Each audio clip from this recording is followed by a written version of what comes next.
মুসা আলাইহিস সালাম চাইছেন আল্লাহ আমাকে উম্মত বানায় দেন, তো আল্লাহ ডিনাই করে দিয়েছে, না সাবাক্তা মিনহুম, আপনি অনেক আগে চলে আসছেন, এখন আর উম্মত হওয়ার কোনো সুযোগ আপনার জন্য নাই।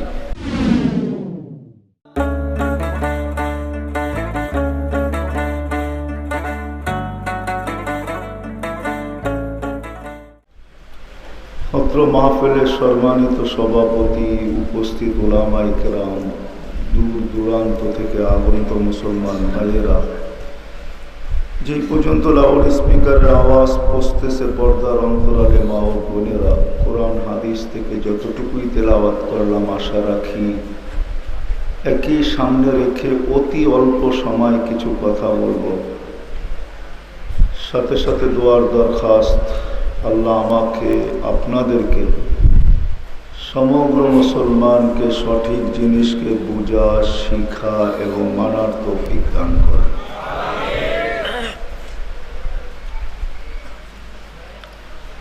হ্যাঁ, প্রবাদ বাক্য কখনো সত্য হয়, আর সত্য বিদায়ী প্রবাদ বাক্য মনীষীরা লেখেন। প্রবাদ বাক্যের ভিতরে এটাও একটা প্রবাদ বাক্য, অবাগা যেদিকে তাকায় সাগর শুকায়া যায়।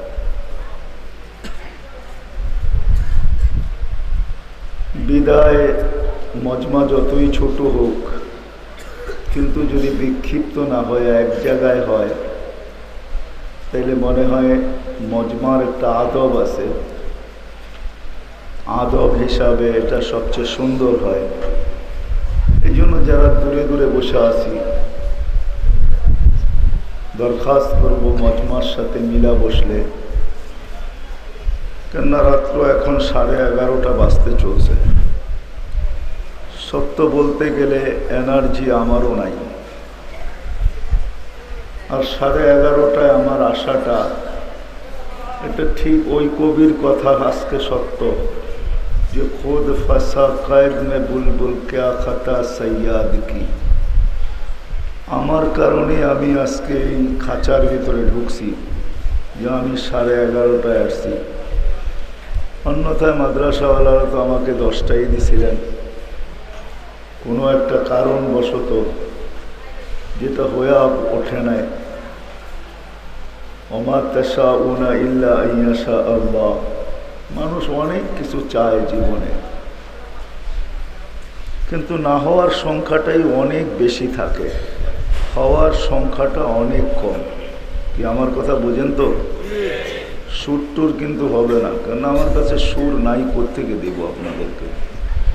যার কাছে যেটা থাকে না ওটা দেওয়া যায় না, দিলে এরকম কাটা কাটা হবে কথা। তো মানুষ চায় অনেক কিছু, কিন্তু হয়ে ওঠে না, না হওয়ার সংখ্যাটাই অনেক বেশি, হওয়ার সংখ্যাটাই খুব কম। এটা হাদিসে কুদসিতে আল্লাহ মানুষকে বুঝাইতে চেষ্টা করছেন, আনতা তুরিদ ওয়া আনা উরিদ। আল্লাহ বলে তুমিও চাও আমিও চাই। আল্লাহু ইয়াফআলু মা ইউরিদ। আল্লাহ বলেন যে আমি যা চাই তাই হবে, তুমি চাইলে হবে না। তুমি চাইতে পারো কিন্তু হবে না, এই জন্য না হওয়ার সংখ্যাটাই বেশি। যেটা চাইতে যে আমি নিজের খাঁচার ভিতরে আজকে ঢুকে গেছি, যেটা আমার এনার্জি থাকে না এতক্ষণ যে আমি আপনাদেরকে কিছু শোনাবো। যা হোক, হযরত মোহতামিম সাহেব সাথে ওয়াদাবদ্ধ ছিলাম, এই জন্য চলে আসতে বাধ্য হয়েছি, নাহলে শরীর অনুমতি দিতেছিল না যে আমি আসি। যখন এসেই গেলাম, তো অতি অল্প সময় কথা হবে। এখনো যারা দূরে বসে আছি, যদি একটু মজমার সাথে লাইগা বসি, আমারও ফায়দা হবে। কেননা যত বেশি বসার আদবকে পুরা করব, আল্লাহ রসুল কিন্তু বসার আদবও শিখাইছেন। বন্দেগি কিন্তু সারা দিন রাত্রে মাত্র 2 ঘন্টা, ইবাদত সারা দিন রাত্রে 24 ঘন্টায় মাত্র 2 ঘন্টা। এটা আমি বেশি বললাম আর কি। সারা দিন আর রাত্রের ভিতরে ইবাদত মাত্র 32 রাকাত। 17 রাকাত ফরজ, 3 রাকাত বেতের, সুন্নতে মুআক্কাদা হলো 12 রাকাত, বাকি হলো নফল। আপনি পড়লেও পড়তে পারলে পড়বেন তো আপনি সওয়াব পাবেন, না পড়বেন আল্লাহ আপনাকে জিজ্ঞাসা করবে না কেন পড়লে না। তাহলে 24 ঘন্টায় যেটা আমরা ইবাদত বলি ওটা মাত্র 32 রাকাত, পড়তে 2 ঘন্টা লাগে। কি বলেন, এর বেশি তো না। বাকি 22 ঘন্টা হলো আদাবে জিন্দেগি, জীবনের আদব, এটা হলো 22 ঘন্টা। এই জন্য আদব খুব জরুরি, শোনার ভিতরে, বসার ভিতরে, চলার ভিতরে। এই জন্য আমাদের নবীজি রাস্তার হাঁটার আদব শিখাইছেন, যে হাঁটবে তো কোন দিক দিয়ে হাঁটবে, হাঁটার সময় দৃষ্টি রাখবে তো রাখবে কোথায়, কোন জিনিসটা রাস্তায় পাইলে কুড়ায়া সরায়া দিবে, কোন জিনিসটা রাস্তায় পাইলেও হাত লাগাবে না। যদি তুমি ওটা তার মালিকের কাছে পৌঁছাইতে না পারো, চাই সেটা সোনার পাহাড় হোক, হাত লাগাবে না। হ্যাঁ, মালিককে যদি টোকায়া দিতে পারো তাইলে হাত লাগাবে, অন্যথায় হাত লাগাবে না। এরকম আল্লাহ রসুল আমাদেরকে বাথরুমে যাওয়ার আদবও শিখাইছেন। যদিও ওলামায়ে কেরাম এটাকে সুন্নত বলে, সুন্নত প্লাস আদাব। ডাইন পাও দিয়া ঢুকবে, বাম পাও দিয়া ঢুকবে, ডাইন পাও দিয়া বাহির হবে, এগুলো সব আদাবে জিন্দেগি শিখাইছে। এই সমস্ত মজলিসে বসারও আদব আছে। আর মানুষ যখন আদবকে, নিয়ম পদ্ধতিকে যত বেশি ফলো করে, মানে তত বেশি জিনিসগুলা তার ভিতরে গাঁথতে থাকে। আমি একটু আগেই বলতেছিলাম, রাগ হয়ে যায় না, মাগরিবের পরের থেকে আপনারা শুনতেছেন এক একজনের কথা। এতগুলা কথা মনে রাখার মতো এখন আর মানুষের ব্রেনের ভিতরে মেমোরি এত বড় নাই, এতগুলা মানুষের কথা মনে থাকে না। হ্যাঁ, কারোরটা হয়তো শুনতে ভালো লাগে, শুনছেন, আবার চলে আসছেন একটু শুনেই যাই এই কথা মনে করে শুনছেন। আবার এলাকায় প্রতি বছরে একটা প্রোগ্রাম হয়, না আসলে কেমন দেখা যায়, এই জন্য হয়তো আসছি। কিন্তু এত মানুষের কথাগুলো এইখানে থাকে না। কি বলেন, সত্য? বুঝাইতে মনে হয় পারি নাই, বিনা আমিও লম্বা করব না, বিলকুল শর্ট। চলেন আসল কথা, মূল কথার দিকে যাওয়া যাক। মেরে দোস্ত, মেরে ভাইও, মেরে আজিজও, আমি ছোট্ট একটা প্রশ্নই আপনাদের সামনে রাখব। দুনিয়ায় আমাদের প্রত্যেকের পরিচয় পরিচিতির জন্য হাজারো জিনিস নির্ধারিত। কেউ বংশ দিয়া পরিচিত, কেউ পেশা দিয়া পরিচিত, কেউ এলাকা দিয়া পরিচিত। আমার কথা বোঝেন তো? যেরকম পরিচয়ের হাজারো জিনিস আছে দুনিয়ায়, এরকম প্রত্যেক মানুষ মূল্যায়িত হওয়ার জন্য হাজারো জিনিস আছে। মূল্যায়িত বোঝেন? তাকে মানুষ দাম দেয়, কাউকে টাকার কারণে দাম দেয়, অনেক টাকার মালিক।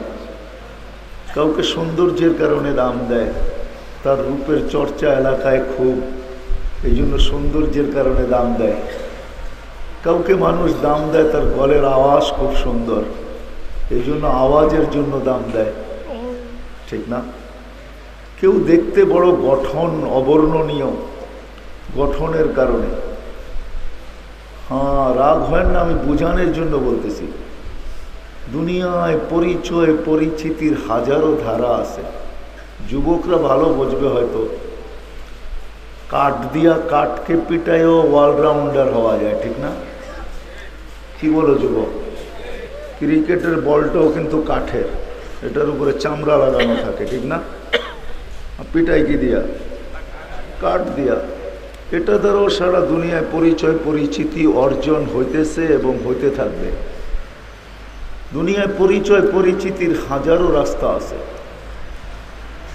দুনিয়ায় ইজ্জত সম্মান পাওয়ার হাজারো পন্থা আছে। এটা আমার আলোচনার বিষয় না, বুঝানোর জন্য এটা টাইনা নিয়ে আসতেছি যে দুনিয়া আমরা এক একজন এক একভাবে পরিচিত।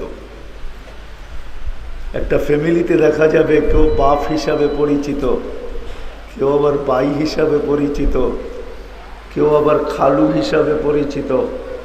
দেখেন না, বলে উনি পাইকারি জামাই, কি জানি একটা গ্রাম্য কথা আছে না, কমন জামাই।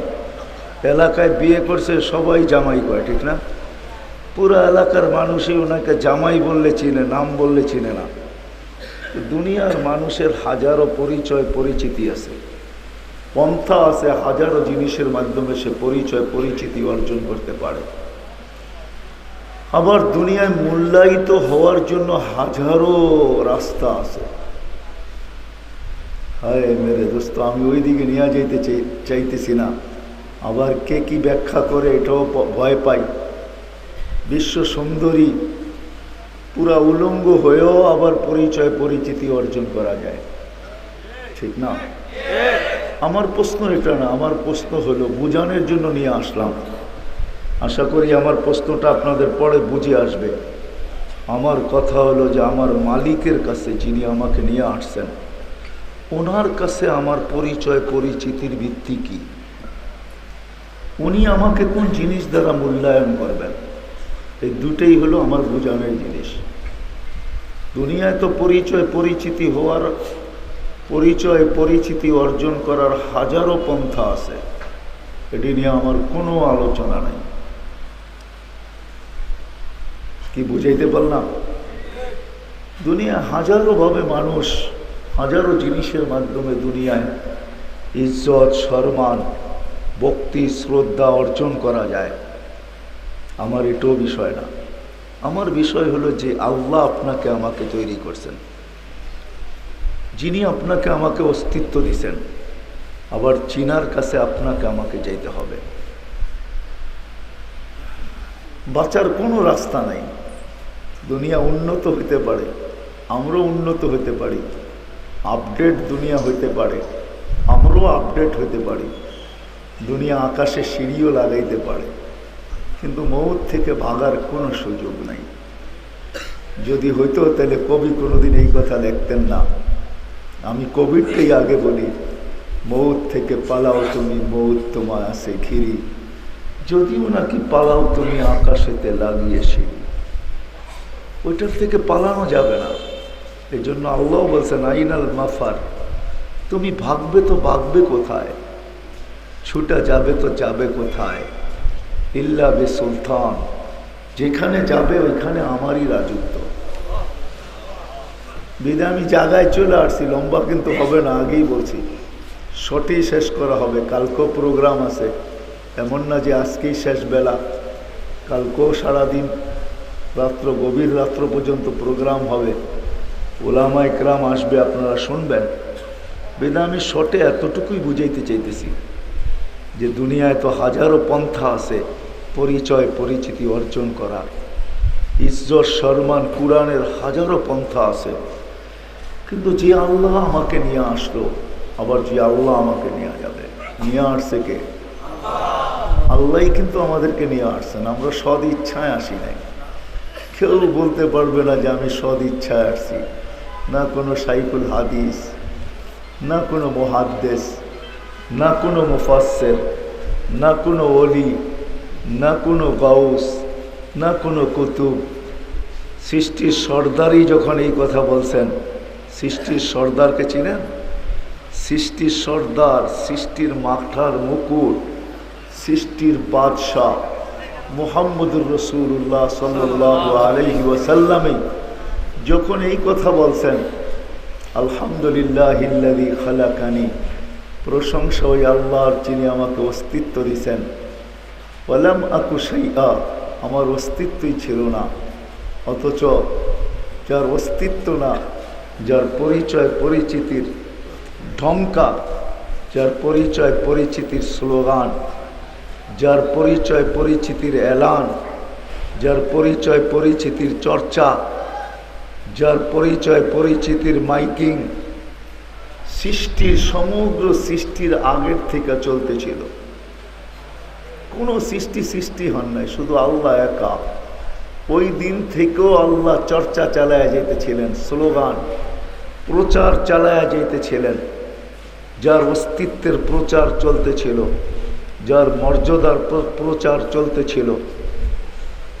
কেননা কোরআন দিলে হয়তো বুঝে আসবে, সমগ্র সৃষ্টিরও 1000 বছর আগে আল্লাহ সূরা ইয়াসিন তেলাওয়াত করছেন। আমাদের নবীজির নামের ভিতর থেকে একটা নাম হলেন ইয়াসিন। এটা আমাদের নবীজির 10টা নামের ভিতরে একটা নাম, যেটা আল্লাহ রাখছেন। আল্লাহ সূরা ইয়াসিন তেলাওয়াত করতেছিলেন সৃষ্টিরও 1000 বছর আগে। ইয়াসিন ওয়াল কুরআনিল হাকিম ইন্নাকা লামিনাল মুরসালিন।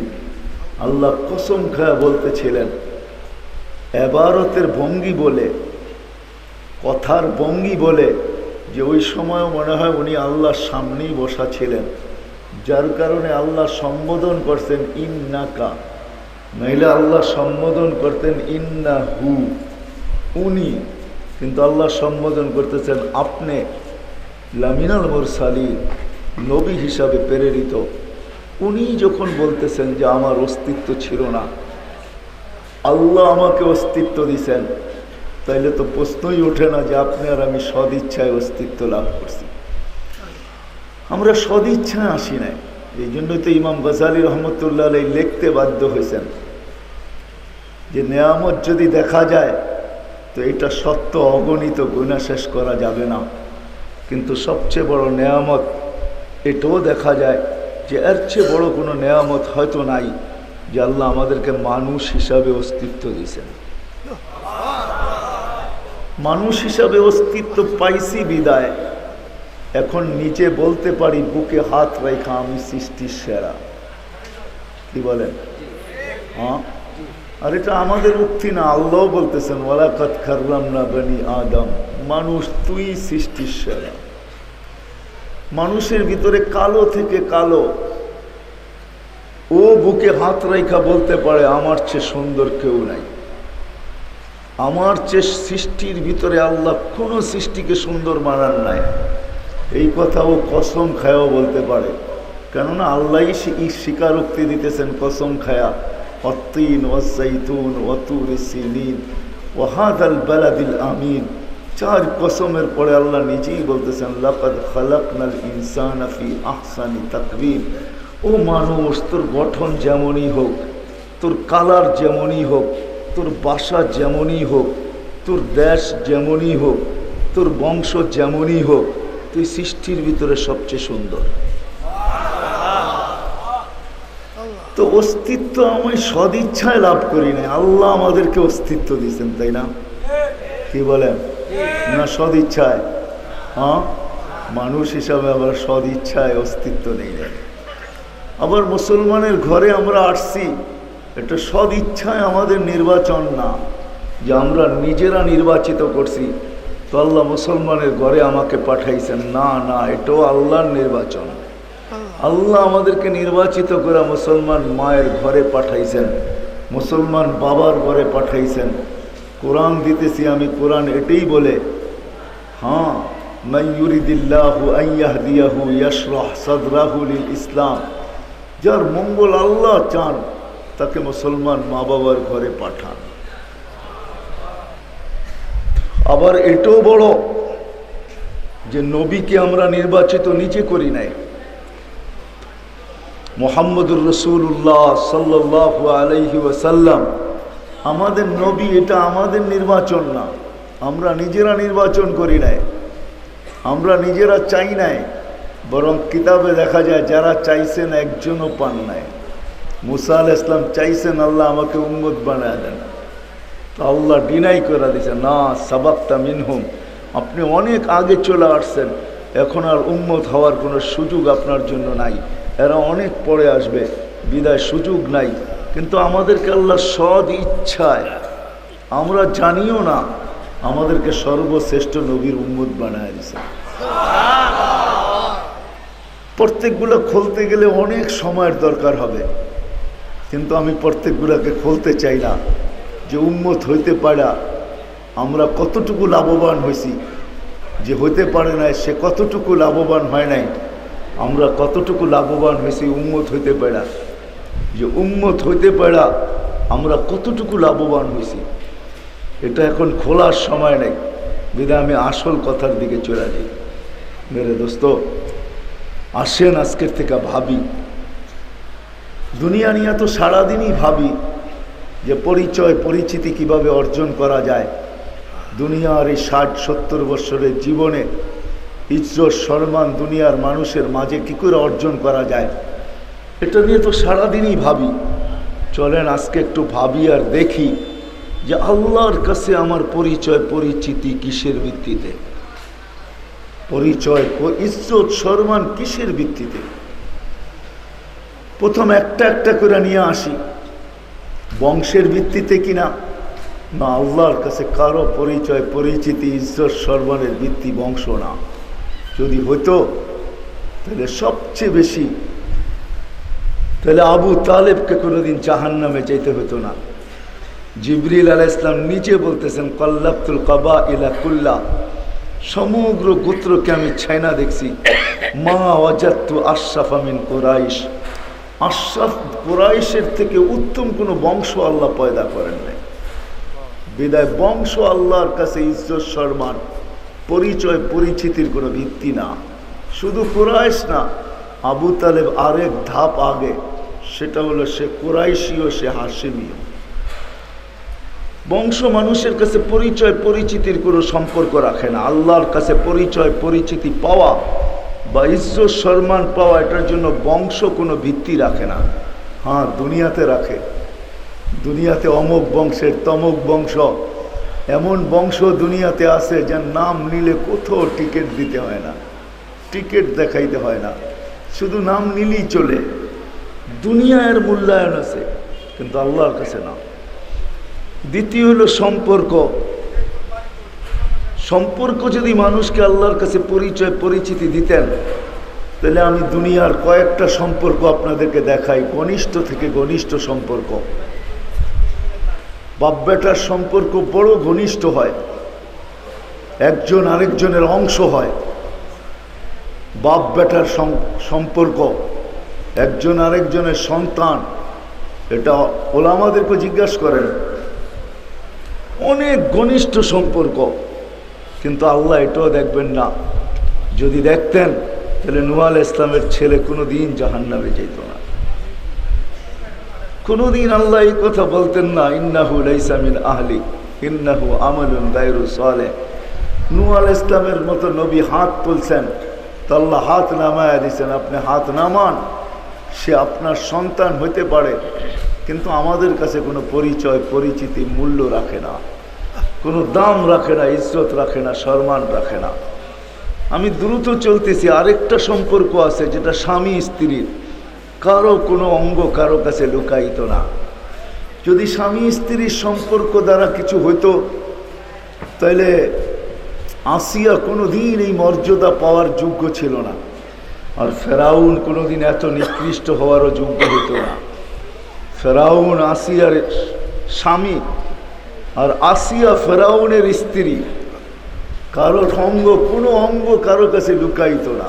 আমি কি বুঝাইতে পারতেছি? তাহলে দুইজন এত দূরে হইতো না। ফেরাউন পরিচয় দিত আসিয়ার, আর সে এত বড় বিতাড়িত, এত বড় অপদস্থ, সে কোনোদিন হইতো না। ফেরাউন আর আসিয়াও এত উচ্চ মর্যাদাশালী কোনোদিন হইতো না। যদি সম্পর্কের পরিচয় সম্পর্ক আল্লাহ দেখতেন, তাহলে আসিয়ার কোনো অঙ্গ ফেরাউনের কাছে লুকায়িত ছিল না।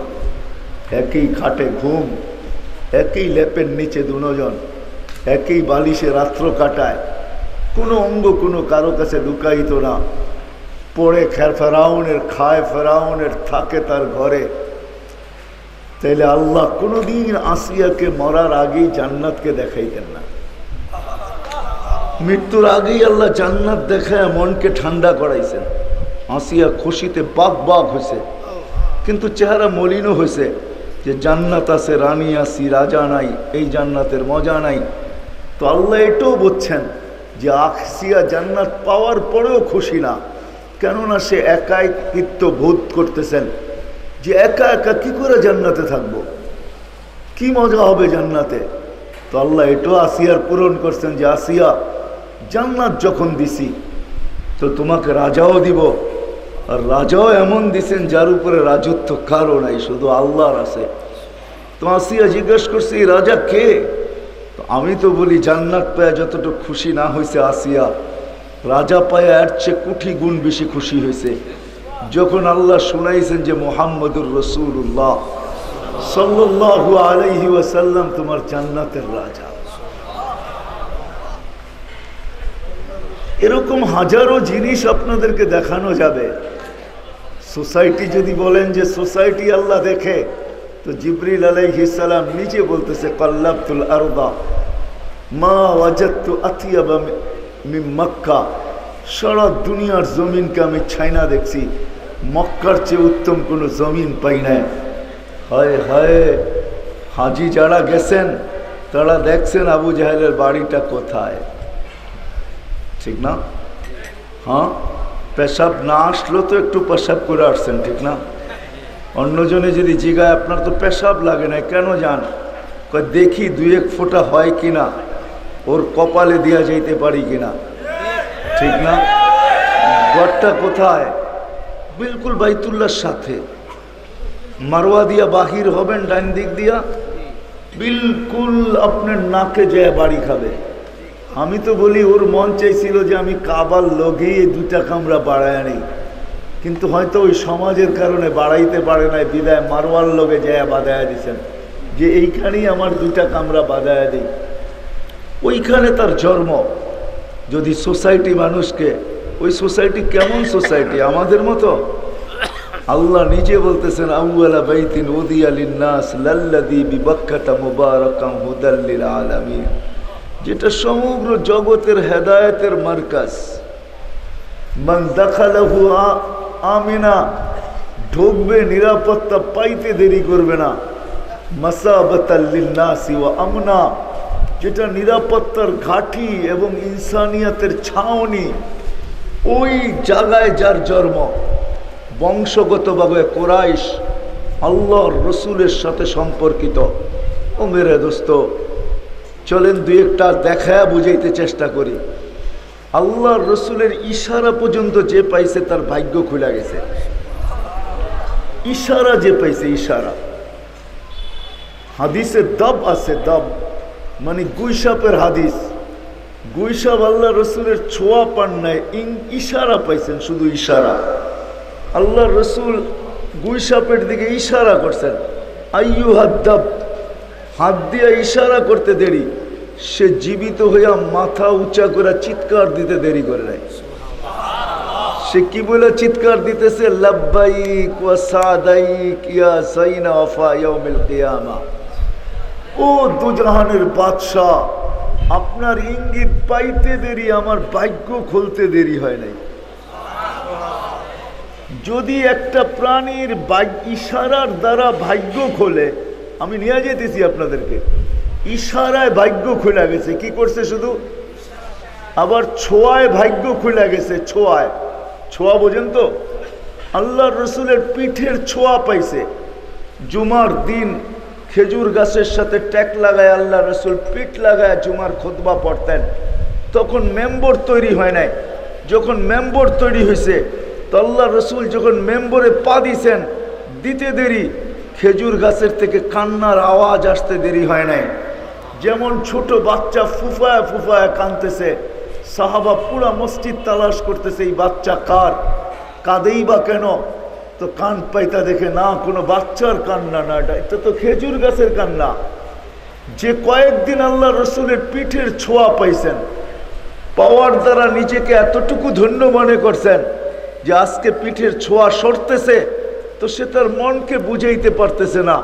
যদিও সে শুকনা, যদিও সে বিজানা, যদিও সে মরা, সে জীবিত না, যদিও তার শাখা প্রশাখা নাই, সব কিছু কাটা, তারপরেও সে বাচ্চার মতো কাঁদতেছেন। আল্লাহ রসুল নামতে বাধ্য হয়েছেন। আবার এতদিন পিঠের ছোঁয়া দিছেন, আজকে হাতের ছোঁয়া দিতে বাধ্য হয়েছেন। শুধু ছোঁয়া দেন নাই, তাকে সম্বোধন করতেও বাধ্য হয়েছেন। কান্নার কোনো কারণ নাই, কাঁদিস না, চল তোকে ছোঁয়াই তো দিতাম ডেলি, এখন থেকে ছোঁয়াই দিব। আগে পিঠের দিতাম, এখন পায়ের দিব। তোকে আমার মেম্বরের নিচেই দাফন করব, গেড়া দিব। আমি প্রতি জুমাই তো যখনই উঠব তোর উপরে পা দিয়েই উঠব। আর অঙ্গীকার করতেছি তোকে জান্নাতেও নিয়ে যাব। দুনিয়ায় তোর খেজুর খাওয়া আমার কখনো সুযোগ হয় নাই, জান্নাতে নিয়ে যাব। ওইখানে তুই খেজুর দিবি, আর তোর খেজুর আমি মজা করে খাবো। এটা শোনার পরে তো তুই শান্ত, তো খেজুর গাছ শান্ত হয়ে গেছেন। যার ছোঁয়া পাইলে, ছোঁয়ায় খেজুর গাছ ধন্য হয়। চলেন আরেকটা। আব্বাস আনাস রাদিয়াল্লাহু তাআলা আনহু দস্তরখান কখনো পানি দিয়া পরিষ্কার করতেন না, আগুন দিয়া পরিষ্কার করতেন। আগুনে নিক্ষেপ করতেন, ময়লা খায়া ফেলতো, আর দস্তরখান চকচকে বাহিরে চলে আসতো। এক সাহাবী জিজ্ঞাসা করছে, আনাস এই জাদু শিখলে তো শিখলে কোত্থেকে? বলছে এটা জাদু না। বলছে এটা কি? বলে আল্লাহ রসুলের হাতের ছোঁয়া। এই দস্তরখানে আল্লাহ রসুল খাইছেন, আর আমি বলছি ইয়া রাসূলুল্লাহ দস্তরখানটা দিয়ে হাত মুছা ফেলেন। আল্লাহ রসুল হাত মুছা ফেলছে দস্তরখান দিয়া। ওই দিন থেকে আমি ওকে আর পানি লাগতে দেই না, সাবান ব্যবহার করি না, আমি ওকে আগুনে নিক্ষেপ করি, আগুন ময়লা খায়া ফেলে, কিন্তু ওর অস্তিত্বের ভিতরে ছোঁয়া লাগাইতে পারে না। কেননা এটার ভিতরে এটা ধন্য আল্লাহ রসুলের হাতের ছোঁয়া। যার ইশারায় ধন্য হয়, যার ছোঁয়ায় ধন্য হয়, ইশারায়, আরে বুঝাইতে পারলাম? তাইলে যার ব্লাডের সাথে ব্লাডের কানেকশন হয়, ওরা ধন্য হওয়া তো আরো বেশি কথা ছিল, ঠিক না? কি বলেন? আমি মনে হয় বুঝাইতে পারি নাই। আমরা বলি না রক্তের সম্পর্ক, তাহলে কুরাইশের সাথে তো আল্লাহ রসুলের রক্তের সম্পর্ক ছিল, কুরাইশের সাথে তো ব্লাড সম্পর্ক ছিল, হাশেমিদের সাথে তো আল্লাহ রসুলের ব্লাড সম্পর্ক ছিল, আবু তালেবের সাথে তো ব্লাডের সম্পর্ক ছিল। কিন্তু আল্লাহর কাছে না সম্পর্কের পরিচয়, না বংশের পরিচয়, না সোসাইটির পরিচয়, না ব্লাডের পরিচয়। অথচ যার ইশারা পাইলে ধন্য হয়ে যায়, যার ছোঁয়া পাইলে ধন্য হয়ে যায়। আবু তালেবকে বসায় আল্লাহ রসুল কিয়ামত পর্যন্ত চাচার মর্যাদা বুঝাইছেন। আজকে তো বাপেরই মর্যাদা নাই, চাচার মর্যাদা কোত্থেকে হবে, ঠিক না? আজকে তো বাপেরই মর্যাদা নাই, ঠিক না? যা কোটা আলাদা আলোচ্য বিষয় হবে। আল্লাহ রসুল বলছে ওই সমাজের চেয়ে বড় লানতি সমাজ নাই, যেই সমাজে মা বাবার ইজ্জত নাই। ওই সমাজের চেয়ে বড় লানতি সমাজ নাই। আমাদের সমাজটা বড় লানতি, কিন্তু যার কারণেই আমাদের কাছে সব আছে, তারপরও কিছু নাই। সব আছে, তারপরও কিছু নাই। সব আছে, আজকে সবাই কামায়, টাকার পাহাড় আছে, কিন্তু কারোর কাছে বরকত নাই। হ্যাঁ, এটারও হাদিসে কারণ আছে। ইদা উতিতু রাদিতু, আল্লাহ বলেন যখন আমাকে মানা হয় তো আমি রাজি হয়ে যাই। ওয়া ইদা রাদিতু বারাকতু, আর আমি যখন রাজি হয়ে যাই তো আমি বরকতের বৃষ্টি বর্ষণ করতে শুরু করি। ওয়ালি বরকতি না নিহায়া, আমার এই বৃষ্টি কোনোদিন থামে না। ওয়া ইদা উসিতু গাযিবতু, আর আমার নাফরমানি যখন করা হয় তো আমি নারাজ হয়ে যাই। ওয়া ইদা গাযিবতু লাআনতু, আর যখন আমি নারাজ হয়ে যাই তো আমি লানত বর্ষণ করতে থাকি। ওয়াল লানাতু তাবলুগু সাবআম মিনাল ওয়ালাদ, আর এই লানত 7 জেনারেশন পর্যন্ত পৌঁছতে থাকে। যাক, আমি শেষ জায়গায় চলে আসছি। আশা করি আর লম্বা করব না, 12টা হয়ে গেছে। বিজয় আমি বুঝাইতে পারছি কিনা জানি না, কিন্তু আমি শেষ জায়গায় চলে আসছি। আমি আপনাদেরকে দেখাইলাম না সোসাইটি দিয়ে আল্লাহর কাছে মর্যাদা পাওয়া যায়। আর মক্কার থেকে কোনো সোসাইটি আল্লাহ উত্তম তৈরি করেন নাই। সম্পর্ক দিয়ে পাওয়া যায় না, বংশ দিয়ে পাওয়া যায় না, দুনিয়ার কোনো জিনিস দিয়ে আল্লাহর কাছে না স্থান না মর্যাদা না পরিচয়, না পরিচিতি, না ইজ্জত, না সম্মান, কিচ্ছু অর্জন করা সম্ভব হয় না। কিন্তু আবারও বলতেছি, যাইতে হবে কিন্তু ওনার কাছেই। বাঁচার সুযোগ কারো নাই, কেউ বাঁচে নাই, আমরাও বাঁচব না। সোনারগাঁয়ে মানুষ, আপনাদের কাছে সবচেয়ে বড় ইতিহাস রয়ে গেছে, যেটা আলী রাদিয়াল্লাহু তাআলা আনহু 1400 বছর আগে ইঙ্গিত করছেন। সিরুফি দিয়ারিহিম অন্দুর ফি আসারিহিম ওয়াসআলুহুম আইনা হাল্লু। যাও পুরান ঐতিহ্যগুলা দেখো। বাংলার ঐতিহ্যের ভিতরে একটাই শাখার রাজধানী ঐতিহ্য, যার আমলের টাকায় 8 মণ চাল পাওয়া যেত। আজকে শাখার ঐতিহ্য সোনারগাঁয়ে আছে। শুধু দুনিয়া নাই, আখেরাতও এখানে আছে। শুধু শাখার ঐতিহ্য নাই, এখানে আরেকটা ঐতিহ্য আছে। বাংলার সবচেয়ে পুরান ঐতিহ্য সোনারগাঁয়ে, যে বাংলাদেশের মাদারেস বা এলেম বা আলেম ওলামার ইতিহাস 100 বৎসরের না, বরং বাংলাদেশের আলেম ওলামা মাদ্রাসার ইতিহাস পড়ায় 800 বৎসর আগের থেকে চলে আসতেছে। আবু তয়ামা রহমতুল্লাহ আলাই, যিনি সোনারগাঁয়ে আইসা 1268 সনে, 1268 ইংরাজি সনে যিনি মাদ্রাসা স্থাপন করছেন, এখনো রাখা আছে। এখনো এখানে ওই নেম প্লেটটা লাগানো আছে। কত সনে উনি এখানে স্থাপন করছেন এটাও লেখা আছে। উনি শুরু করছেন, মাদ্রাসাগুলা শুরু হয় মক্তব থেকে, উনি শুরু করছেন হাদিসের দর্স থেকে।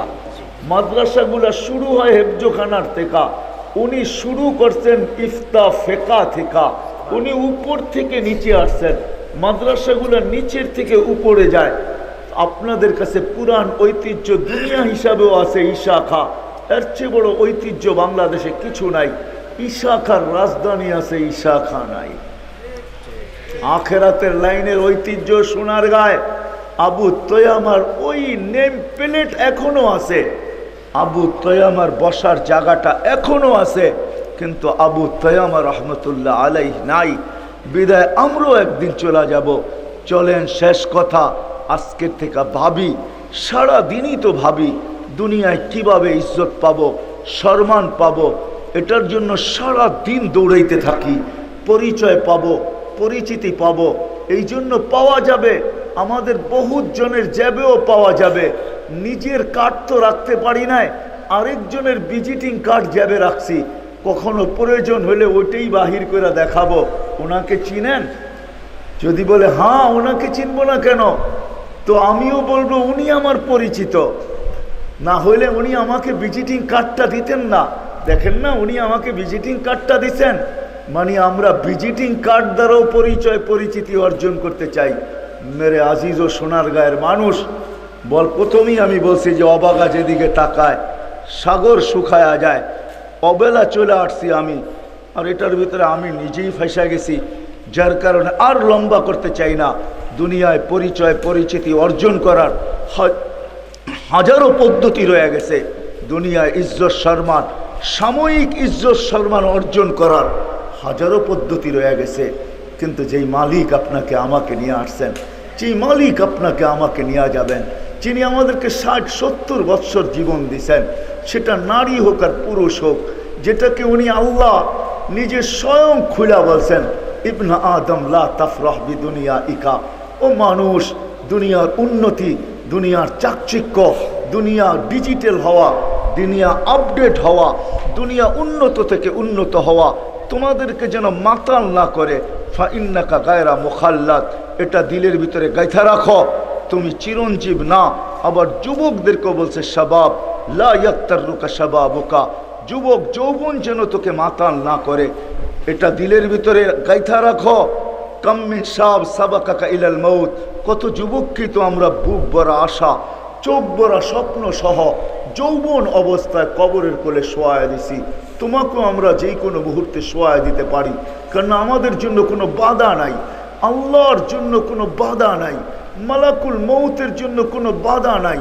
আপনি প্রাচীর আকাশ পর্যন্ত নিয়ে যাইতে পারেন, আপনি বুলেট প্রুফ জ্যাকেট পরে থাকতে পারেন, আপনি চতুর্দিকে বুলেট প্রুফ কাঁচ লাগাইতে পারেন, আপনি সিসি ক্যামেরার বেষ্টনীর ভিতরে আবদ্ধ হইতে পারেন, চতুর্দিকে পাহারা আর পাহারা থাকতে পারে, মেশিন চতুর্দিকে লাগানো যাইতে পারে, এমনকি আপনাকে লাইফ সাপোর্টের ভিতরেও ঢুকানো হইতে পারে।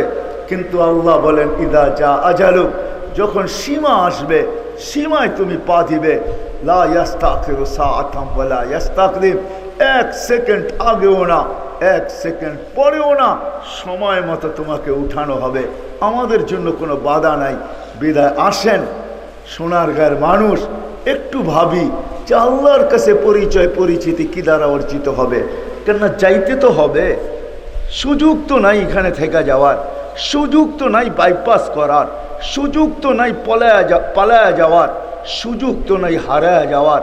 এই জন্যই তো আল্লাহ চ্যালেঞ্জ দিছেন, আইনাল মাফার, বাগবে তো বাগবে কোথায়, ফানফিরু ওয়ালা তানফিরু ইল্লা বিসুলতান, বাগলে বাগতে পারো কিন্তু তুমি আমার রাজত্বের বাহিরে যাইতে পারবে না।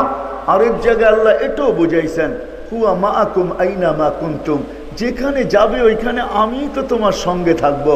তো আল্লাহকে যদি জিজ্ঞাসা করি আল্লাহ সঙ্গে থাকবেন, আপনার আমার দূরত্বটা কতটুক থাকবে? তো আল্লাহ বলে, এটা কি পড়ো নাই কোরআনে, আনা আকরাবু মিন হাবলিল ওয়ারিদ, আমি রগের চোখ কাছে থাকবো, বিদায় তুমি আমাকে পৃথক করতে পারবে না। আরেক হাদিসের ভিতরে আল্লাহ নিজেই বলছেন, তুমি যদি আমাকে পৃথক করতে চাও তাহলে তুমি থাকবে না, তুমি থাকবে না, তুমি থাকবে না।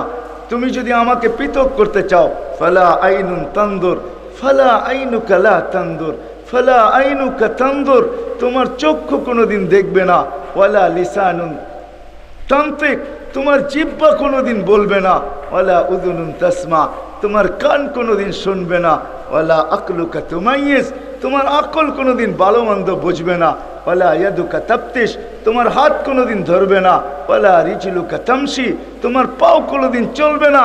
আমাকে দূর করতে দেরি, তুমি লাশ হইতে দেরি হবে না। কেননা তোমার ভিতরে তো আমিই বসা আছি। কেননা আল্লাহ বলতে আমি যেটা বুঝাইতে চাইতেছি আল্লাহর হুকুম। আল্লাহ বলে আমার পাওয়ারফুল সিফত তোমার ভিতরে বসানো আছে, যেটা হুকুম বলে হুকুম। আল আমরু লিল্লাহ, হুকুম আল্লাহ বলেন এটা আমারই হুকুম। কুল ইয়াসআলুনাকা আনির রূহ কুলির রূহ মিন আমরি রব্বি, আল্লাহ বলেন আমার হুকুম তোমার ভিতরে সেট করা আছে, এটাকে আমি মনে করে নাও, এটাকে দূর করতে দেরি, তুমি ধরাশায়ী হইতে দেরি হবে না, তুমি অস্তিত্বহীন হইতে দেরি হবে না। আর আমার হুকুমটা কিরকম হুকুম? তো আল্লাহ আরেক জায়গায় দেখাইছেন, ওয়াদাতু আলাস সামাওয়াতি ফাস্তাকাল্লাত, আকাশে রাখতে দেরি, ওটা স্থির হইতে দেরি হয় নাই। আলাল আরদি ফাস্তাকাররাত, জমিনে রাখতে দেরি, ওটা পানির উপরে ভাসমান হইতে দেরি হয় নাই। ওয়াদাতু আমরি আলাল জিবালি ফাআরসাত, পাহাড়ের উপরে রাখতে দেরি, ওটা দৃঢ় হইতে দেরি হয় নাই। আলাল উয়ুনি ফানাবাআত, ঝর্ণার উপরে রাখতে দেরি, পাথর ফাইটা বাহির হইতে দেরি হয় নাই। আলাল বিহারি ওয়াল আউদিয়াতি জারাত, আমি সমুদ্র আর নদী নালার উপরে রাখতে দেরি, ওটা প্রবাহমান হইতে দেরি হয় নাই। আল্লাহ সাহাবি ফা আমতারাত, আকাশের উপরে মেঘের উপরে রাখতে দেরি, ওটা বৃষ্টিতে রূপান্তরিত হইতে দেরি হয় না। আল্লাহ লাইলি ফা আযলামাত, রাতের উপরে রাখতে দেরি, ওটা অন্ধকারে আচ্ছন্ন হইতে দেরি হয় না। আপনি ভাবেন সূর্য ডুবে গেছে? না না না, কে বলছে সূর্য ডুবছে? আমেরিকাতে এখন বাজতেছে মাত্র 1:06, 1:14 বাজতেছে আমেরিকায়। সূর্য খা খা করতেছে ওইখানে, সূর্য খা খা করতেছে আমেরিকাতে। এখন সকাল 1:25 আমেরিকাতে দিনের। নিউ ইয়র্ক বলেন 1:25, লস এঞ্জেলিস চলে যান, আরো 3 ঘন্টা কমায় দেন, তাইলে কত? 11, 12, আরে 10, 11, 12, 1। এখন নিউ ইয়র্ক, সান ফ্রান্সিসকো এবং লস এঞ্জেলিসে মাত্র সকালের 10টা বাজে। সূর্য এখানে খা খা করে। আল্লাহ বলে অন্ধকার আসলো তো আসলো কোত্থেকা? তো আল্লাহ নিজে বলে ওয়াজাতু আমরি আলাল লাইলি ফাআযলামাত, আমি রাতের উপরে রাখতে দেরি, অন্ধকার হইতে দেরি হয় নাই। আলান নাহারি ফাস্তানারাত, আপনি ভাবেন সূর্যের কিরণ দ্বারা আমরা আলোকিত হই? না না না না, আল্লাহ বলে ওয়াদাতু আমরি আলাল লাইল নাহারি ফাস্তানারাত, দিনের উপরে রাখতে দেরি, সে আলোকিত হইতে দেরি হয় না। ওই হুকুম তোমার ভিতরে ঢুকানো, বিদায় তুমি পৃথক করতে পারবে না। আসেন আজকের থেকে ভাবি যে আল্লাহর কাছে পরিচয় পরিচিতির, আল্লাহর কাছে পরিচয় পরিচিতি, আল্লাহর কাছে মূল্য পাওয়ার মেইন জিনিসটা কি? চলেন, আগে বাড়ার তো আর সুযোগ আমার কাছে নাই, আর আমি বাড়তেও চাইতেছি না, কারণ আমি অনেক ক্লান্ত কসম খোদার। আবার কালকেও আমার জুমা পড়াইতে হবে সকালে, আবার যাইতে হবে বহুত দূর। এই জন্য আমি আর আগে যাইতে চাইতেছি না, কিন্তু আপনাদেরকে ভাবাইতে চাইতেছি। বলেন, যে লোকটা আল্লাহর কাছে যাইতে বাধ্য, তার কি ভাবা উচিত না যে ওইখানে আমার পরিচয় পরিচিতি কি কোন জিনিসের মাধ্যমে হবে, ওইখানে গেলে কি চলবে কি চলবে না, ওইখানে গেলে আমি আল্লাহর কাছে ইজ্জত সম্মান। আর আল্লাহর কাছে ইজ্জত সম্মান মানুষের মতন না। মানুষ তো ফুলের মালা দিতেও দেরি করে না, আবার জুতার মালা দিতেও দেরি করে। হয় মানুষ তো মানুষই, মানুষ তো মানুষই, ফুলের মালা দিতেও দেরি করে না, আবার জুতার মালা দিতেও দেরি করে না। মানুষ হাসাইতেও দেরি করে না, কাদাইতেও দেরি করে না। মানুষ তো বিচিত্রময়। স্বার্থ যতক্ষণ আছে ততক্ষণ আপনাকে ফুলের মালা দিবে, যখনই স্বার্থ শেষ হয়ে যাবে তো আপনার গলায় জুতার মালা কেন চান নিতেও দ্বিধা করবে না। এটা হলো মানুষের পরিচয় পরিচিতি। আল্লাহ এমন না। আমি একটা দুইটা হাদিস আপনাদেরকে দিতেছি, হাদিসে কুদসি, তার দ্বারা যদি আপনি ভাবেন তাহলে বুঝবেন। মান দাহিকা আলাইহি রাব্বুহু লাম ইউআদ্দিব, যার কোনো কর্মে আল্লাহ হাসা দেয় তাকে আল্লাহ কোনোদিন শাস্তি দেয় না। আপনার কোনো কর্ম দেখে আল্লাহ হাসা দিছে, ওলামাদেরকে জিজ্ঞাসা করেন, কর্ম দেখো আল্লাহ হাসে। চলেন আমি একটা দেখায় দিই আপনাদেরকে, আমি একটা দেখাই। রাত্রে তাহাজ্জুদের সময় উঠলেন, কিন্তু আপনার স্ত্রী উঠে নাই, আপনি উঠছেন, আপনি একটু পানি নিছেন, ঠান্ডা পানি, শীতের দিন চলে আসতেছে, পানি এখন ঠান্ডা হয়ে যাবে। একটু পানি নিছেন হাতে, দুই তিনটা ফোঁটা তার মুখের ভিতরে মেরা দিছেন। এক তো শীতের দিন, আবার ঠান্ডা পানি, আবার ঘুমের ভিতরে সে লাফ দিয়া উঠবে, ঠিক না? উঠবে না? উঠবে না? যখন লাফ দিয়া উঠবে আর আপনি হাসি দিয়া বলবেন, যদি আপনার উপর উঠেই তো বিলা খাওয়া যাব, ঠিক না? বিলা খাওয়া বোঝেন তো? হ্যাঁ, আপনাদের তো বুঝার কথা, কেন ঢাকার কাছের মানুষই তো, আপনারা তো ঢাকাই ছিলেন, ঠিক না? নারায়ণগঞ্জ না কালকে হলো, ঠিক না? ঢাকার মানুষই তো আপনারা, ঠিক না? ঢাকা এলাকায় বিলা খাওয়া গেছে, ঠিক না? আপনাদের এখানে কি বলে জানি না, বিলা হয়ে গেছে, ঠিক না? হ্যাঁ, বিলা হয়ে যাইব, একবারে চেতা যাইব। হ্যাঁ, পানি দিলা, আপনি হাসি দিয়ে গেলেন তাহাজ্জুদ পড়ব না তো ফাহদাহিকার রব, তা আল্লাহ হাসা দেয়। আর যার কর্মে আল্লাহ হাসে তাকে কোনো দিন শাস্তি দেয় না। হায় হায় হায়, মান কাল্লামাহুল্লাহু লাম ইউআদ্দিব, যার সাথে আল্লাহ কথা বলবে, চাই একটা শব্দ বলুক, তাকে আল্লাহ কোনোদিন শাস্তি দিবে না।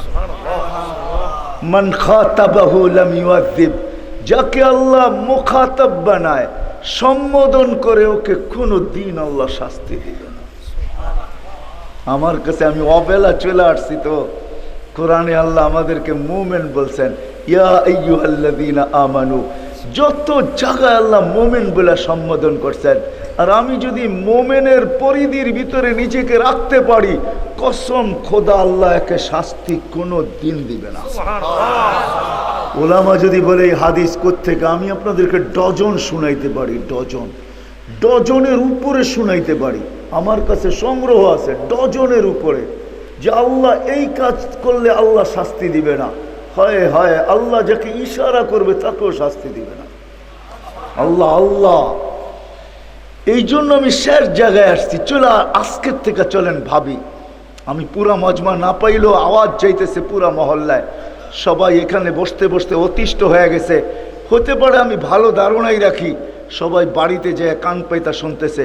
বিদায় আমি সবার কাছে আজকে আবেদন রাখবো, আসেন আমরা আজকে ভাবি যে আল্লাহর কাছে পরিচয় পাবো কি দ্বারা, আল্লাহর কাছে পরিচিতি পাবো কি দ্বারা, আল্লাহর রসুলের কাছে পরিচয় পাবো কি দ্বারা, আল্লাহর রসুলের কাছে পরিচিতি পাবো কি দ্বারা, আল্লাহর কাছে ইজ্জত সম্মান পাবো কি দ্বারা, কোন জিনিসের দ্বারা আল্লাহর রসুলের কাছে ইজ্জত সম্মান পাবো, কোন জিনিসের দ্বারা। আসেন আজকে ভাবি, ভাবাই কিন্তু আমাদেরকে রাস্তা দেখাবে, না ভাবলে কিন্তু রাস্তা দেখাবে না। মানুষ যখন ভাবতে থাকে না, তো আস্তে আস্তে দিলে গাঁথতে থাকে, আর দিলে যখন গাঁথে তো বাপের বিটা বিক্রি করেও বিদেশে যাইতে দ্বিধা করে না।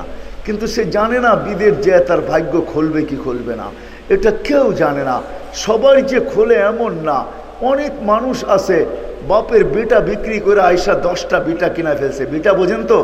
আবার অনেকজন আছে বিটা হারাইছে তো চিরদিনের জন্য হারায় ফেলছে।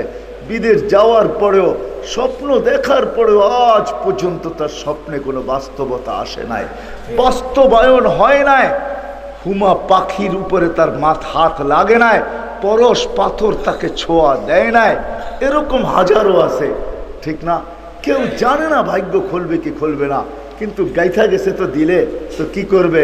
প্রথমে ভাবছে, দেখছে, ভাবছে, 10 জনকে দেখছে বাড়ি করে ফেলছে বিদেশে যায়, তো এটা চোখে দেখছে, তার দিলে ভাবনায় আসছে, তো ভাবতে শুরু করছে, দেখি আমিও সৌদিতে যাইতে পারি কিনা, দুবাইতে যাইতে পারি কিনা, কাতারে যাইতে পারি কিনা। আমি তো প্রতি বছরই 2-4টা কাহিনী দেখা আসি। এই বছর আমি আমেরিকায় আসছি, অক্টোবর আমেরিকার থেকে আসছি। যখন শাটডাউন চলতেছিল তখন আমি আমেরিকায় যেতেছিলাম, অক্টোবরে আমি আমেরিকার থেকে আসছি। প্রতিবারই আমাকে কোনো না কোনো কাহিনী ওইখানে কাঁদায়। এইবারও এক কাহিনী আমাকে খুব কাঁদাইছে। ওইখানে একটা ছেলে যে 30 লক্ষ টাকা দিয়া মেক্সিকো হয়ে আমেরিকাতে ঢুকছে, বেশি দিন হয় নাই, জেল খাটার পরে 3 মাসের মতো জেলে ছিল, সে বাহির হয়ে চলে আসছে। তাকে এখন একটা সুযোগ দেওয়া হয়েছে যে তুমি কাজ কাম করতে পারবে, তোমার কেস চলতে থাকবে, তুমি যদি জিততে পারো তো থাকতে পারবে, গ্রিন কার্ড পাবে, না হইলে তোমাকে দেশে চলে যেতে হবে। ওই কেস আবার অনেক দিন চলে, 2-4 বছরও চলে, তাতে কোনো অসুবিধা নাই। ওই ছেলেটা ছিল বাংলাদেশে, 30 লক্ষ টাকা দিয়ে গেছেন। সে জেলখানার থেকে আসছে, বেশি দিন হয় নাই, আইসেই সে বাইক কিনছে, হুন্ডা। আমাদের ছেলেরা আছে না, বাইকে উঠলে মনে করে যে ঘোড়া, আরব ঘোড়ার উপরে উঠছি আর কি। আমি এটাকে ঘোড়াই বলি, বাইককে ঘোড়াই বলি। আগের ঘোড়া ঘাস খায়, তো এখনকার ঘোড়া পেট্রোল খায়, এতটুক পার্থক্য। দেখেন না, যুবক রেটের উপরে উঠলে ভাবই ভিন্ন, ঠিক না? কি সবাইকে ওভারটেক করতে চায়, কাউকে পিছিয়ে রাখতে, সবাইকে পিছিয়ে রাখতে চায়, কাউকে আগে রাখতে চায় না। আবার কখনো কখনো এরকমও হয়, ওভারটেক করতে করতে দুনিয়া ওভারটেক করে আখেরাতে চলে যায়, এমনও ঘটে। তো সে বাইক কিনছে, সে হোম ডেলিভারি দিত। হোম ডেলিভারি বোঝেন? আমাদের এখানেও আছে, দারাজ আছে, তারপরে ফুড ব্যান্ডা আছে, আরো কতই আছে না। প্রত্যেক মহল্লায় মহল্লায়, এলাকায় এলাকায় যুবকরা এখন এটাও একটা কর্মসংস্থান, আলহামদুলিল্লাহ ভালো, যে হোম ডেলিভারি দেয়। সে হোম ডেলিভারি দিত। একদিন সে হোম ডেলিভারি দিতে যায় হোমটা অ্যাক্সিডেন্ট করে মারা গেছে। আমি তার জানাজায় ছিলাম। হয় ওই দিন আমার তার জানাজা, কাকে কাঁদাইছে না না কাঁদাইছে, তার বাড়িওয়ালাদেরকে অবশ্যই কাঁদাইছে, কিন্তু আমাকেও কাঁদাইছে। আমি কাঁদতেছিলাম এই কথা ভাইবা, যে 30 লক্ষ টাকা দিয়ে সে আমেরিকাতে আসছে। না জানি কতই স্বপ্ন ছিল তার চোখে, বুক ভরা আশা ছিল, চোখ ভরা স্বপ্ন ছিল। হয় 3-4 মাসের ভিতরে সব জলাঞ্জলি গেল। হয় তার ফ্যামিলির কতই না আশা ছিল তাকে নিয়ে, ভাইদের আশা ছিল, বোনদের আশা ছিল, সবার দোয়া চলতেছিল, ভাই গ্রিন কার্ড পাইলে আমাদের ব্যবস্থা হয়ে যাবে, আমরাও একদিন পুরো ফ্যামিলি আমেরিকাতে চলে যাব, আমরাও গ্রিন কার্ড পাবো, পাসপোর্ট পাবো, আমরাও ইংলিশে কথা বলবো, আমরাও বাংলাদেশে আইসা বলবো আমরা আমেরিকান, আমরা বাঙালি না। কত আশাই না তাদের ছিল, কত জালি না তারা বুনতে ছিল, কত আশাই না ডেলি নতুন নতুন গড়তে ছিল। হয় একজনের মৃত্যুতে সব জলাঞ্জলি। কসম খোদার, আমাকে কাঁদায় দিছে। আমি জানাজায় দেখছি সবাই আমার দিকে দেখতেছিল। আমি তো চিৎকার দিয়া কাঁদতে পারি নাই, কিন্তু আমি কাঁদতেছিলাম, চোখের পানি আমার ঝরতে ছিল। আমি ভিতরে ভিতরে চিৎকার দিতেছিলাম, এটা ভাইবেই দিতেছিলাম যে সমস্ত আশা এক নিমিষে শেষ। মেরে আজিজো, আমি আপনাদেরকে ভাবনা দিতে চাইতেছি, ভাবনা যেন আপনাদের চিন্তা আনে, চিন্তার দ্বারা যেন দিলে গাঁথে, তারপরে যেন রাস্তা। কিন্তু আমি এতটুকু বলবো আপনাদেরকে, শেষ যদি আল্লাহর কাছে পরিচয় পাইতে চাই, পরিচিতি পাইতে চাই, ইজ্জত পাইতে চাই, সম্মান পাইতে চাই, চিরদিনেরটা পাইতে চাই, জান্নাত পাইতে চাই, 60-70 বৎসরের না, এইখানে যে আছে তাকে ঐতিহ্য রেখা যাইতে হবে। এটাই সত্য, এটাই সত্য, এটাই সত্য। अजल ने न छोड़ा किसरा न दारा, उसी से सिकंदर सफाते भी दिहारा, हर एक लेके क्या क्या हसत सुधारा, पड़ा रह गया यही ठाट सारा, ईशा खार ঐতিহ্য আছে ईशा खानाई को भी एटी बोलते चाहिए। बचपन ने बरसों खिलाया, जवानी ने मजनू बनाया, बुढ़ापे आके फिर क्या क्या सताया, अजल तेरा कर देगी बिल्कुल सफाया। বিদায় শেষ কথা, যদি চান আল্লাহর কাছে পরিচয় পরিচিতি ইজ্জত সম্মান, তাইলে দুইটা জিনিস অর্জন করতে হবে, আল্লাহর গোলামও হইতে হবে, আল্লাহর পারফেক্ট বান্দাও হইতে হবে, মুহাম্মদুর রাসূলুল্লাহর গোলামও হইতে হবে। এই দুই জায়গার দুই জিনিসের মাধ্যমে পাওয়া যাবে স্থান, ইজ্জত, সম্মান, পরিচয় পরিচিতি, যে আল্লাহর গোলাম হবে আর আল্লাহর রাসূলের গোলাম। প্রশ্ন যদি আপনি করেন, ওই দিকে যাওয়ার সুযোগ নাই, যে আল্লাহর গোলাম হব তো হব কি করে, চোখে তো দেখাই যায় না, কথা তো শোনাই যায় না, ধ্যান ধারণায় তো আনাই যায় না, বর্ণনা দিয়ে তো শেষই করা যায় না। আল্লাহ তো আল্লাহ, এর গোলাম হব তো হব কি করে, তো আল্লাহ সহজ করছেন আমাদের জন্য। ঠিক আছে, আমার না হইলেও চলবে, আমার না হইলেও চলবে, মান আতা আর রাসূল ফাকাদ আতা আল্লাহ, আমার বন্ধুর গোলাম হয়ে যাও, আমারটা আমি মাইনা নিব, তুমি আমারও হয়ে গেছো। এই জন্য কোরআনে আল্লাহ নিজের গোলামির কথা কোথাও একবার এককভাবে বর্ণনা করেন নাই, কোনো কোরআনে কোথাও নাই আতিউল্লাহ, শুধু আতিউল্লাহ কোরআনে কোথাও নাই। যেইখানেই আছে আতিউল্লাহ ওইখানে আছে আতিউর রাসূল, যেইখানেই আছে আতিউল্লাহ ওইখানে আছে উলুল আতিউল্লাহ ওয়া আতিউর রাসূল ওয়া উলুল আমরি মিনকুম, এটা আছে। কিন্তু এককভাবে কোরআনে আল্লাহ বর্ণনা করছেন, মান আতা আর রাসূল ফাকাদ আতা আল্লাহ। আল্লাহ বুঝছেন মানুষ প্রশ্ন করতে পারে, আপনাকে তো দেখাই যায় না, ধ্যান ধারণায় আনা যায় না, বর্ণনা দিয়ে শেষ করা যায় না, আপনাকে পাবো তো পাবো কি করে, তো আল্লাহ আমাদের উপরে সহজ করছেন।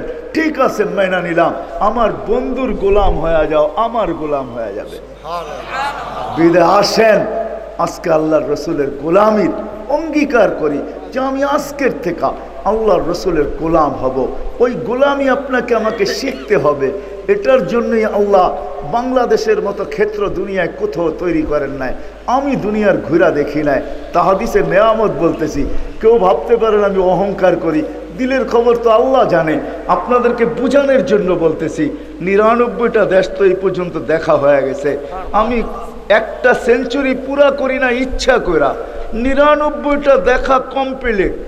ইচ্ছা করলে সেঞ্চুরি করে দিতে পারি, কিন্তু করতেছি না, একটু পরে করব। ৯৯ অনেক দিন চলুক না, আল্লাহর নামও তো ৯৯টা আল্লাহ আমাদেরকে জানাইছেন। বিদায় এইখানেই থাইকা যাক না। আল্লাহ তো ইচ্ছা করলে ১ রান দিয়ে সেঞ্চুরি করে ফেলতে পারতেন, আমিও ১ রান অফ রাখলাম, সেঞ্চুরি করলাম না। বিদায় বাংলাদেশের মতো ক্ষেত্র দুনিয়ার কোথাও আল্লাহ বানান নাই। মক্কা মদিনা ভিন্ন, ওটা নিয়ে কোনো তুলনা চলে না, ওটা নিয়ে কোনো আলোচনা চলে না, ওটা নিয়ে কোনো কম্পেয়ার চলে না, ওটা নিয়ে চলে না, ওইটাকে বিলকুল আলাদা রাখেন। মক্কা মদিনা ছাড়া সারা দুনিয়ার ভিতরে বাংলাদেশের মতো ক্ষেত্র আল্লাহ আর কোথাও তৈরি করেন নাই। এই দেশে মসজিদ যেরকম মসজিদের দেশ, এটা বাংলাদেশের মতো এত ঘন মসজিদ দুনিয়ার কোনো দেশে নাই। কদমে কদমে মসজিদ। আমাদের গ্রাম দেশে তো প্রত্যেক সমাজের আলাদা আলাদা মসজিদ। এই সমাজ ওই সমাজে যে কোনো একদিন জুমা পড়ছে, এমনও আছে দক্ষিণ অঞ্চলে বাড়ি বাড়ি মসজিদ। বাড়ির লোক ওই বাড়ির মসজিদে নামাজ পড়তে গেছে, কি জানি হয়েছে, আইসাই কইছে তো আমার কি পয়সা কম নাকি, আজকেই মসজিদ বানায় ফেলবো, বানায় ফেলছে মসজিদ। বাংলাদেশের মতো মসজিদ এত ঘন ঘন দুনিয়ার কোনো দেশেও নাই। আর বাংলাদেশের মতো ক্ষেত্র হিসাবে এত আলেম ওলামা দুনিয়ার কোনো দেশে নাই। এত মাদ্রাসা মক্তব হেফজখানা দুনিয়ার কোনো দেশে নাই। বাংলাদেশের মতো এত ওয়াজ নসিহত দুনিয়ার কোনো দেশে হয় না। চ্যালেঞ্জ আমার সাথে কেউ করলে করতে পারে, দুনিয়ার কোথাও হয় না। বাংলাদেশে এই যে সিজন চলছে অক্টোবর থেকে মার্চের শেষ পর্যন্ত, কেন এপ্রিলের রোজা দেখা যাবে, ও রোজার পরেও বুকিং চলতেছে এখনো, যে রোজার পরেও নিব। বৃষ্টি হয় মসজিদে করব, কোনো অসুবিধা নাই। বাংলাদেশের মানুষ দুনিয়ার কোনো দেশের মানুষ নাই। আপনারা তো বসে আছেন, আমি আপনাদের পাও চুমা দিতে মনে চায়, আপনাদেরকে দাঁত দিতে মনে চায়। দুনিয়ার কোনো দেশ নাই এত রাত অবধি ওয়াজ শুনবে। আপনি এই চাটাইতে বসা, হ্যাঁ আপনি গাদ্দা দিলেও বসে থাকবে না, চেয়ার দিলে কেন সোফা দিলেও বসে থাকবে না। আমি ঘুরা বলতেছি, বাংলাদেশের মতো ক্ষেত্র দুনিয়ার কোথাও নাই। এই জন্য আসেন, কদমে কদমে ওলামা, কদমে কদমে মাদ্রাসা, কদমে কদমে মসজিদ। বাংলাদেশে আল্লাহওয়ালা এত আছে, দুনিয়ার কোনো দেশে এত আল্লাহওয়ালা নাই। বিদায় আমাদের কাছে ক্ষেত্র অনেক বেশি, আমরা ইচ্ছা করলে নবীর গোলাম হতে পারি। হবেন? হ্যাঁ, ওয়াদা কে কে করতে পারে? ওয়াদা কিন্তু। হ্যাঁ, আসেন এই মাদ্রাসার ভিতরে, এই মাদ্রাসাগুলা। আমি তো আইসা, আমার মনে ছিল না, এর আগেও আমি একবার আসছিলাম, গত বছর আসছিলাম, কিন্তু এইটাই যে সেটা, কি নাম জানি মাদ্রাসার? আর উলুকান্দি কোন? আশরাফিয়া পড়ে কোন? উলুকান্দি চিনে মানুষে বেশি, আশরাফিয়া কইলে চিনে না। আমি যখন উলুকান্দি আসছি, হাফেজ হুজুর রহমতুল্লাহ যখন উদ্বোধন করার পরে, তো এইখানে একটা টিনের ঘর ছিল, আর এইখানে বালু ফালানো ছিল, চতুর্দিক দিয়ে ক্ষেত আর ক্ষেত ছিল। একবার আমি বর্ষাকালেও আসছি এই হাফেজ সাহেবের বাড়িতে, এই যে অপোজিটের বাড়িটা, যিনি সৌদি আরব না রিয়াদে থাকে, জাকারিয়ার বাড়িতে আসছিলাম একবার, তখন বর্ষাকালে, তখন শুধু একটা টিনের ঘর ছিল আর কিচ্ছু ছিল না। দোচালা একটা টিনের ঘর, লম্বা ছিল, সামনে দিয়ে একটা বারিন্দা ছিল। আমার মনে আছে মাদ্রাসায় ঢুকতে এইদিকে বাথরুম ছিল, এই পাশে বাথরুম ছিল, এইখানে এখনো বাথরুম রয়ে গেছে, এই পাশে বাথরুম ছিল, চতুর্দিকে পানি ছিল। বর্ষাকালে তো বিকাল হয়ে গেছে, দেখছি সন্ধ্যার সময় পুঁটি মাছগুলা দৌড়াইতেছে, ছুটতেছে, আর এইখানে বড় বড় কই মাছ পাওয়া যেত আগে। আমি জাকারিয়ার লগে অনেক কথা বলতেছিলাম যে তোদের এখানে তো খুব মাছ পাওয়া যায়, ঢাকা শহর থেকে আসছি গ্রামে, বোঝেন না, আর ও খাওয়াইছেও এত বড় বড় কই মাছ দিয়ে, এখনো আমার মনে আছে। তো ওই উলুকান্দি আজকে দেখলে কি হয়ে গেছে। এই জন্য আল্লাহ এই ক্ষেত্রগুলো আমাদের জন্য দিছেন, যেন সহজে আমরা আল্লাহর রসুলের গোলাম হইতে পারি। হবে তো? হ্যাঁ, এটার জন্য ওলামাদের সাথে সংযুক্ত হইতে হবে। আসেন এই মাদ্রাসা, শুধু এটা না, একটা সোনারগাঁয়ে কত বড় থানা, ছোট্ট একটা থানা। বাংলাদেশটাই আমেরিকার একটা স্টেটের সমান না, স্টেটের চেয়ে ছোট। বহুত স্টেট আছে আমেরিকার যেটা বাংলাদেশের চেয়ে বড়। পেনসিলভেনিয়া বাংলাদেশের চেয়ে বড়, ছোট্ট একটা দেশ। তার ভিতরে আবার কি জেলা আরো ছোট, তার বিভাগ ওটা আরো ছোট, তার ভিতরে জেলা আরো ছোট, থানা আরো ছোট। ঠিক না? ঠিক না? কি বলেন? সোনারগাঁয় কি বিরাট বড় থানা নাকি? হ্যাঁ, যে 20টা আমেরিকা এটার ভিতরে ঢুকানো যাবে এমন থানা তো না। ঠিক না? হ্যাঁ, ইউনিয়ন আর কয়টা হবে? 8-10টা হবে, নইলে 11-12টা হবে, এর বেশি তো না ইউনিয়ন। ঠিক না? আবার ইউনিয়ন কত বড়, মাশাআল্লাহ, কয়েকটা বাড়ি মিলেই এখন একটা ইউনিয়ন হয়ে যায়। ঠিক না? কি কি বলেন? আগে ঢাকা জেলা ছিল কত বড়, মানিকগঞ্জ নিয়া, তারপরে মানিকগঞ্জ, নারায়ণগঞ্জ, মুন্সিগঞ্জ, এগুলো সব নিয়া ছিল কি ঢাকা। এখন ঢাকা ভাগ হয়ে গেছে, বিধায় ছোট্ট একটা পরিধি, ইচ্ছা করলে আসতে পারি, আখেরাতে যেখানে মূল্যায়ন পাবো এটা অর্জন করতে পারি। আর শেষ কথা হইল এটা, আপনি বলেন পুরা কি আমি পারবো? কসম খোদার, আল্লাহ সহজ করছেন, সহজ করছেন। নবীর একটা আদর্শ যদি, নবীর একটা সুন্নত যদি আপনি গ্রহণযোগ্যতা পর্যন্ত পৌঁছাইতে পারেন, আল্লাহর কাছে গ্রহণযোগ্যতা পাওয়া গেল, তাহলে এক সুন্নতের বিনিময়ে আল্লাহ আপনাকে যা দিবে, আমাকে যা দিবে, ইজ্জত দিবে, সম্মান দিবে, এটা আল্লাহর ওয়াদা। ইন কুনতুম তুহিব্বুনাল্লাহ ফাত্তাবিউনি ইউহিব্বুকুমুল্লাহ। আল্লাহ বলে তোমাকে ভালোবাসাও দিব, শুধু ভালোবাসা দিব না, তোমার গুনাহ যতই হোক না কেন আমি আল্লাহ তাকায়ও দেখব না। ইয়াগফির লাকুম যুনুবাকুম, তোমাদের গুনাহ মাফ করে দিব। এক সুন্নত। এই জন্য আসেন, করবেন তো ইনশাআল্লাহ? ওলামাদের সাথে চলবেন তো? শিখবেন তো এদের কাছ থেকে নবীর জিন্দেগি?